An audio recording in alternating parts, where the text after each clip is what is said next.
Bonjour à toi et bienvenue dans cette vidéo. Aujourd'hui, je voudrais t'expliquer pourquoi j'ai acheté un nouveau micro pour faire mon podcast et que j'ai acheté un micro qui est 2 fois moins cher que mon ancien micro.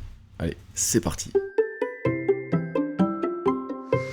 Bonjour à toi, bon ça faisait longtemps que je t'avais fait de vidéo parce qu'en fait j'ai fait beaucoup de vidéos mais pour mes formations et notamment pour ma formation sur la feuille de route du podcast qui est une formation qui t'apprend à créer un podcast de A à Z et qui t'accompagne dans la création du podcast de l'idée jusqu'à la monétisation puis au développement. Un des points essentiels que je donne dans cette formation, c'est que tu n'as pas besoin d'acheter du matériel très cher pour lancer ton podcast. Quand tu regardes un petit peu les podcasteurs, notamment les podcasteurs qui ont beaucoup de succès, tu te rendras compte qu'ils ont un matériel de plus en plus important, des tables de mixage, des gros micros avec beaucoup de matériel et même des salles insonorisées. Et là tu te dis, bah oui mais ça me coûte trop cher, je vais pas mettre 500, 600, 700 euros dans du matériel pour acheter un micro, et moi je vais te dire que bah oui, tu n'en as pas besoin effectivement. Moi je me suis lancé dans le podcast avec mon smartphone et le micro casque, ensuite j'ai acheté un micro cravate, et ensuite j'ai acheté un micro qui ne se fait plus, mais il ne se fait plus, maintenant c'est un micro qui a 4 ans, mon premier podcast a 4 ans, enfin un petit peu plus de 4 ans, mais La vie créative, votre coach web, j'ai lancé le premier épisode il y a 4 ans tout juste, à 2-3 jours près, et en fait je vais te montrer le micro que j'utilisais à l'époque, que j'utilisais encore il y a quelques jours, et qui est un micro qui m'a coûté à l'époque 149 euros, mais qui n'est plus en vente, c'est pour ça que j'en donne plus trop la référence, qui était le Blue Raspberry. Alors chez Blue, tu connais le Yeti, qui est un micro qui est vraiment très connu. Le Raspberry, en fait, c'est un micro qui avait un avantage, c'est que derrière, il y avait une petite prise classique pour le brancher directement sur l'ordinateur, ou sur un smartphone ou une tablette. Il était livré avec 2 câbles, un câble pour brancher en USB sur l'ordinateur, et un câble pour brancher directement en Lightning sur un iPhone ou une tablette, un iPad. C'était vraiment super pratique, j'ai fait des dizaines, que dis-je non, des centaines, puisque là on arrive bientôt au 600e épisode de votre coach web La vie créative, et j'ai tout fait avec, et j'ai fait 102 épisodes de Kilomètre 42, j'ai fait plein d'autres épisodes de podcast avec ce micro. D'ailleurs j'en ai même 2 de ces micros là, il y en a un tu vois qui enregistre là, et j'en ai un autre que j'avais acheté aussi d'occasion pour faire un podcast avec ma femme, c'était le podcast de Shake Club. Donc autant te dire que ce micro qui est devant a fait peut-être 800 ou 900 épisodes de podcast, et pourtant aujourd'hui j'ai décidé de le changer. Mais ce qui est intéressant dans mon choix, c'est que je n'ai pas décidé de le changer pour un micro qui vaut beaucoup plus cher. Non, parce que j'aurais pu prendre les Rode, j'aurais pu prendre des micros à 200, 300, 400 euros. Non, pas du tout. Et puis je ne l'ai pas changé parce que j'étais pas vraiment satisfait de mon micro.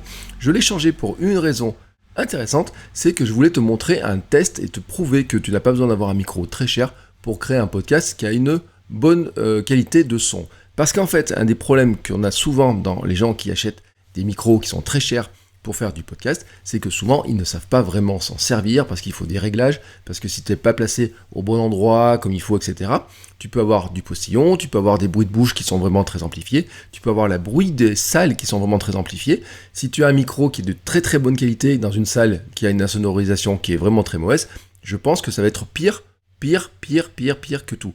Et puis, bien sûr, plus tu as des micros qui ont besoin de matériel pour le connecter, tu vas mettre des amplificateurs, tu vas mettre des tables de mixage, tu vas mettre beaucoup de matériel.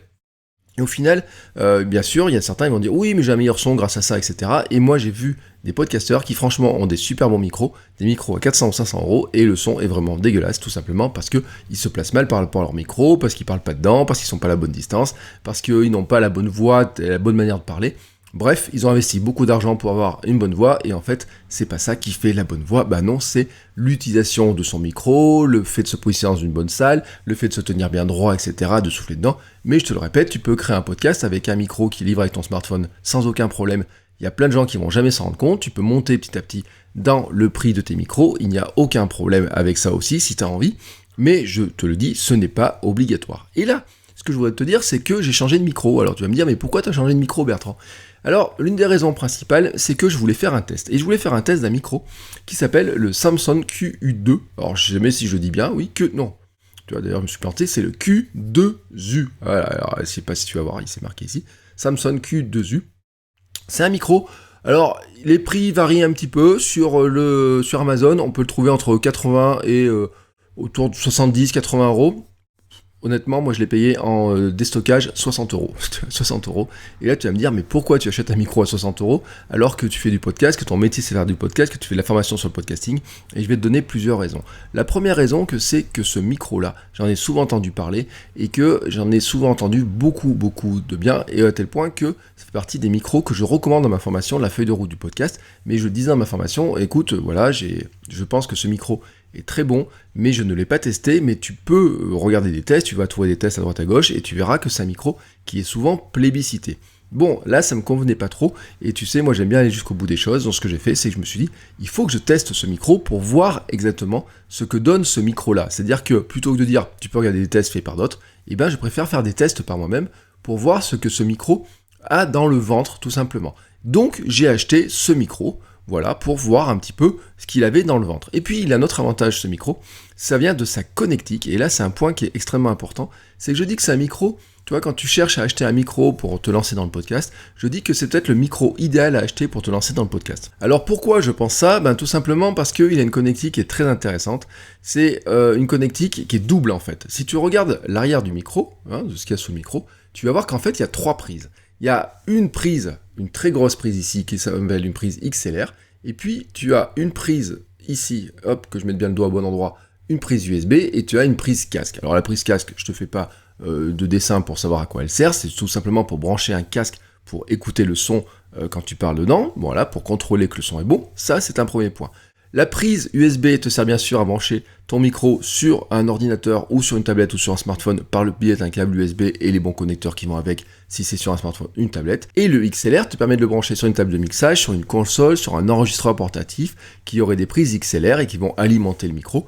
Et donc là, tu vas pouvoir arriver dans d'autres utilisations du micro, et notamment si vous voulez faire du podcast d'interview, tu as besoin d'avoir plusieurs micros, tu as besoin d'un micro pour toi et d'un micro pour quelqu'un d'autre qui est en face, et ben tu peux avoir 2 micros comme ça, comme ce sont des micros qui est pas très cher, et ben pour le prix de un demi-micro très cher, tu peux en acheter 2 voire 3, ça dépend un petit peu ton budget que tu veux mettre, mais tu peux déjà en acheter 2, un pour toi, un pour ton invité, et tu peux brancher ça sur un enregistreur qui aurait des prises pour brancher ce type de micro. Voilà pourquoi je le trouve extrêmement intéressant, c'est que tu peux très bien commencer à l'utiliser en le branchant tout simplement sur l'ordinateur en mode USB, classiquement, donc sur ton ordinateur, il va marcher, tu peux parler dedans, et enregistrer sans aucun autre matériel. Et en continuant ton podcast, tu vas pouvoir dire, tiens, je vais pouvoir acheter un enregistreur mobile, portable, pour aller faire des interviews à droite à gauche, ou alors j'ai envie d'avoir un peu plus de son, de contrôle sur mon son, je mets une petite console à côté de mon ordinateur et je branche le micro dessus, et la prise XLR te permet de le faire. Donc tu comprends tout de suite l'intérêt d'avoir un micro qui a ces 2 connectiques. Pour moi, c'est un investissement qui est extrêmement intéressant, parce que si tu n'achètes un micro qui n'est qu'USB, que plus tard tu vas faire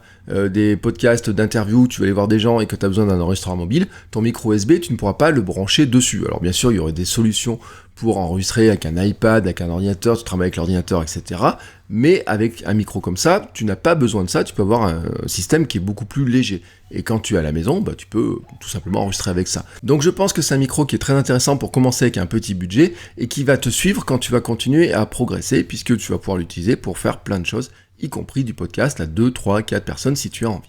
Je te signale juste un truc, c'est qu'avec avec ce micro-là, on a essayé de faire du podcast à 2 personnes, c'était vraiment terrible, pour une raison qui était toute simple, c'est que quand les 2 micros qu'on avait, moi et ma femme, se mettaient l'un en face de l'autre, ils captaient le son de l'autre, tout simplement parce que c'est le cas des Yeti, quasiment tous les Yeti, ils captent tout ce qu'il y a autour d'eux. Voilà, quand t'es tout seul dans une salle, c'est pas un problème, quand t'es 2 autour du micro, c'est pas un problème quand vous êtes 2 personnes avec un seul micro, mais dès que tu mets 2 Yeti l'un à côté de l'autre, des fois ça pose des problèmes. Et le Raspberry c'est exactement pareil, parce que finalement on pourrait dire que c'est un mini Yeti, qui était vraiment très bien. Franchement, je te garantis, il est vraiment super bien. La preuve, c'est que cette vidéo, je continue à enregistrer avec.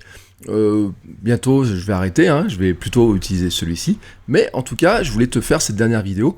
En tout cas, avec ce micro, lui donner un dernier petit cadeau, tu vois, et pouvoir te parler une dernière fois à travers ce micro-là. Bon, ceci étant dit, maintenant tu te demandes peut-être que ce que vaut ce micro et quelle est la qualité de ce micro, est-ce que ça vaut le coup ou pas. Et ce que je te propose en fait, c'est qu'on va mettre les 2 micros l'un à côté de l'autre. Je vais enregistrer avec les 2 micros en même temps sur mon logiciel d'enregistrement de podcast et on va voir un petit peu la différence, ce qui va se passer sur les courbes. Et là, tu verras que ça va me permettre d'illustrer un autre problème que j'avais sur le Raspberry et que je n'ai plus du tout avec ce micro-là parce que depuis une semaine, j'ai constaté vraiment la différence. Bon, avant de faire le test, je t'ai pas précisé une chose, c'est que j'ai mis les 2 micros l'un à côté de l'autre. Le micro, le Samsung, est livré avec un mini-pied, donc je l'ai posé sur le mini-pied, et puis j'ai laissé mon micro classique sur le bras articulé dont je t'ai déjà parlé, parce que voilà, je voulais mettre vraiment au même niveau pour qu'il n'y ait pas une différence par rapport à la position de la bouche, par rapport où je suis. Donc les deux, voilà, sont comme ça. C'est un peu plus bas que ce que j'utilise d'habitude, mais quand j'utilise le Samsung tout seul, je le remets bien sûr sur la perche, voilà. Mais c'est pour te le dire, parce que c'est vrai que c'est intéressant, le micro, le Samsung il est livré avec les câbles, il est livré avec le pied, etc. Il est même livré avec un petit bonnet anti-vent, etc. Bref, c'est un package complet, quand tu achètes le package, tu as tout, tu n'as pas besoin de t'embêter avec plein de choses, tu as même le câble XLR pour brancher sur une console de mixage. Là, voilà, j'ai placé les 2 micros, tu vois, on est près dedans.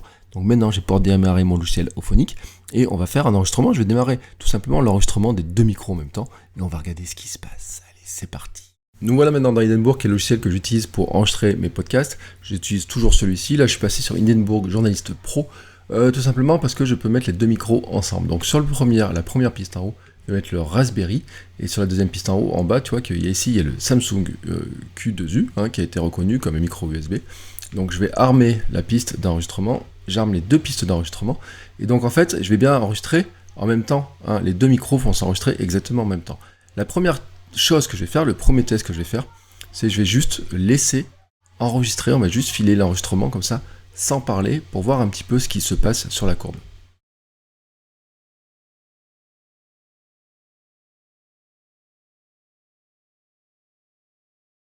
Ce premier test, il est très intéressant parce qu'en fait, il te permet de mesurer le niveau de bruit que tu as dans la pièce. Et si tu sais que tu es dans une pièce bruyante et que tu vas faire un traitement de bruit, notamment via Auphonic avec son suppresseur de bruit, il a besoin d'avoir un bout d'échantillon au début ou n'importe où, mais il a besoin d'avoir un bout d'échantillon où tu ne parles pas, où tu as juste le bruit d'ensemble, le bruit de fond.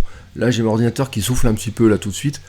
Probablement le micro l'a un petit peu capté, il a un petit peu capté les bruits de chaise et choses comme ça, mais vraiment c'était un premier test qui est intéressant. Maintenant bien sûr, tu vois, je me suis repris à parler, j'ai continué à parler logiquement sur l'enregistrement. Bon là tu vois, j'ai refait un autre petit blanc vraiment, et puis je reparle, etc. Donc c'est vraiment pour montrer la différence en fait entre les deux sons, voir un petit peu ce qui va se passer, comment ça va fonctionner, etc. Vraiment tu vois, j'enregistre les deux vraiment en même temps, exprès pour vraiment qu'on n'ait pas de différence. Je dis bien les mêmes choses, il y a les mêmes événements, les gamins qui jouent dehors, qui passent dehors, etc. au même moment, pour vraiment qu'on se rende compte de la différence, vraiment, et c'est avec le même logiciel au même moment, c'est vraiment pour te montrer le test. Maintenant qu'on a enregistré ces bouts de séquence, ce que je te propose en fait, c'est de regarder ce que ça donne, d'écouter ce que ça donne et de voir s'il y a vraiment une différence intéressante et importante. Bon, ce test étant fait, on va maintenant pouvoir écouter la différence de son et voir un petit peu ce qui se passe entre les deux micros. Alors, on repart sur Auphonic et on a bien entendu les deux pistes qui ont été enregistrées en même temps. Tu vois, bon, j'ai laissé armer, c'est pour ça que tu vois que ça bouge à côté. Là, je vais couper directement ici. Et donc, tu as ici la piste en haut, c'est celle du Raspberry. Et la piste en bas, c'est celle du nouveau micro du Samsung. Comme tu vois, bien sûr, les deux pistes sont vraiment très semblables en profil.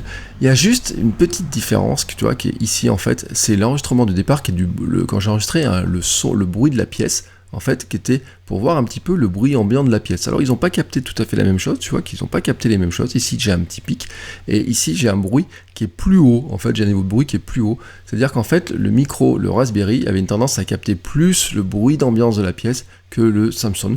Voilà, c'est un constat que j'avais fait, et c'est aussi l'une des raisons pour laquelle j'avais changé. Ce petit test d'enregistrement à vide, j'ai envie de dire, sans que tu parles, est vraiment important pour toi quand tu veux supprimer les bruits de fond, notamment dans des logiciels comme Audacity, qui te demandent de mesurer le bruit de fond quand tu veux faire ton montage. Donc au début de ton enregistrement de podcast, garde toujours un petit peu, là, tu vois, quelques secondes, qui va permettre de mesurer ensuite le niveau de son, le niveau de bruit, d'ambiance, tu vois, que tu as autour de toi, parce que comme ça, quand tu as Auphonic, vient te demander à quoi il compare entre le bruit qu'il doit supprimer et pendant l'enregistrement, et tu auras un élément de comparaison avec ces éléments-là. Donc tu vois, là je l'ai fait 2 fois pour te montrer, pour vérifier, on a bien. En fait, sur les deux cas, on a bien les mêmes pics, les mêmes niveaux d'enregistrement, mais on voit juste en fait que la bande ici, elle est plus haute, elle est un peu plus élevée sur le Raspberry que sur le Samsung. Ça, c'est un premier point qui pour moi était très intéressant, parce que je m'étais rendu compte notamment sur certains enregistrements de podcasts, je captais trop de bruit extérieur, y compris d'ailleurs des bruits qui provenaient de mon casque d'écoute, et ça c'était vraiment très gênant sur le montage, il y avait une sorte d'écho qui se faisait. J'ai résolu le problème avec en partie le micro, mais aussi en changeant de casque, mais ça je te le raconterai une autre fois, parce que c'est aussi un autre élément qui est intéressant. Donc ça, c'était le premier aspect qui est pour moi vraiment essentiel. Le deuxième aspect maintenant, c'est de se demander, finalement, est-ce que le son, il est différent? Est-ce qu'il y a une différence de son? Alors ce que je te propose, en fait, c'est de voir, en fait, tout simplement, qu'est-ce qui se passe si je joue l'un et ce qui se passe si je joue l'autre. Alors, là, j'ai mis le premier micro, c'est le Raspberry, on fait vraiment pour montrer la différence, en fait, entre les deux sons, voir un petit peu ce qui va se passer, comment ça va fonctionner, etc. Vraiment, tu vois, j'enregistre les deux vraiment en même temps, pour vraiment qu'on n'ait pas de différence. Je dis bien les mêmes choses, il y a les mêmes événements, les gamins qui jouent dehors, qui passent dehors, etc. au même moment, pour vraiment qu'on se rende compte de la différence, vraiment. Donc le premier son, je te dis, c'était le Raspberry, le deuxième son, c'est le Samsung Q2U.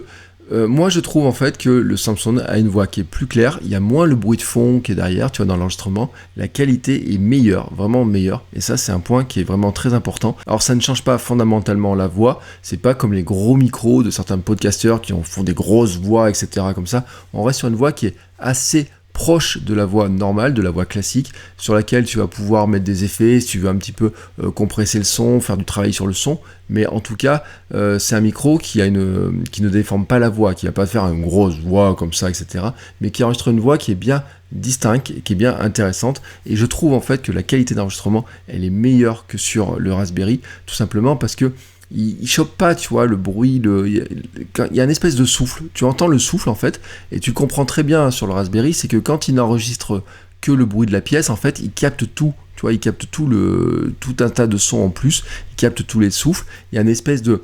Même quand tu n'enregistres pas, il y a un bruit de fond qui reste là, et qui est beaucoup plus faible en fait sur le Samsung. Donc ça pour moi, c'est un point qui est vraiment très intéressant et c'est pour ça que je pense que le Samsung est un très bon choix. Maintenant, je vais te le dire très clairement, si tu cherches un micro et que tu as un petit peu de budget mais que tu ne veux pas mettre trop de budget, tu peux très clairement acheter le Samsung sans aucun problème, les yeux fermés pour moi, c'est très clair et je vais même te dire, c'est que je pense que le Samsung est un bien meilleur choix que d'acheter un Yeti parce que le son sera meilleur sur le Samsung et en plus ton micro sera beaucoup plus évolutif. Voilà, cette vidéo se termine, tu as compris pourquoi je te disais que ce micro là est vraiment très intéressant. Si maintenant tu as des questions, des interrogations, si tu veux en savoir plus sur la création de podcast ou sur ce micro ou toute autre question autour du son, autour du montage, autour de n'importe quoi sur la création de contenu, n'hésite pas à laisser un commentaire et je te retrouve très bientôt dans une nouvelle vidéo.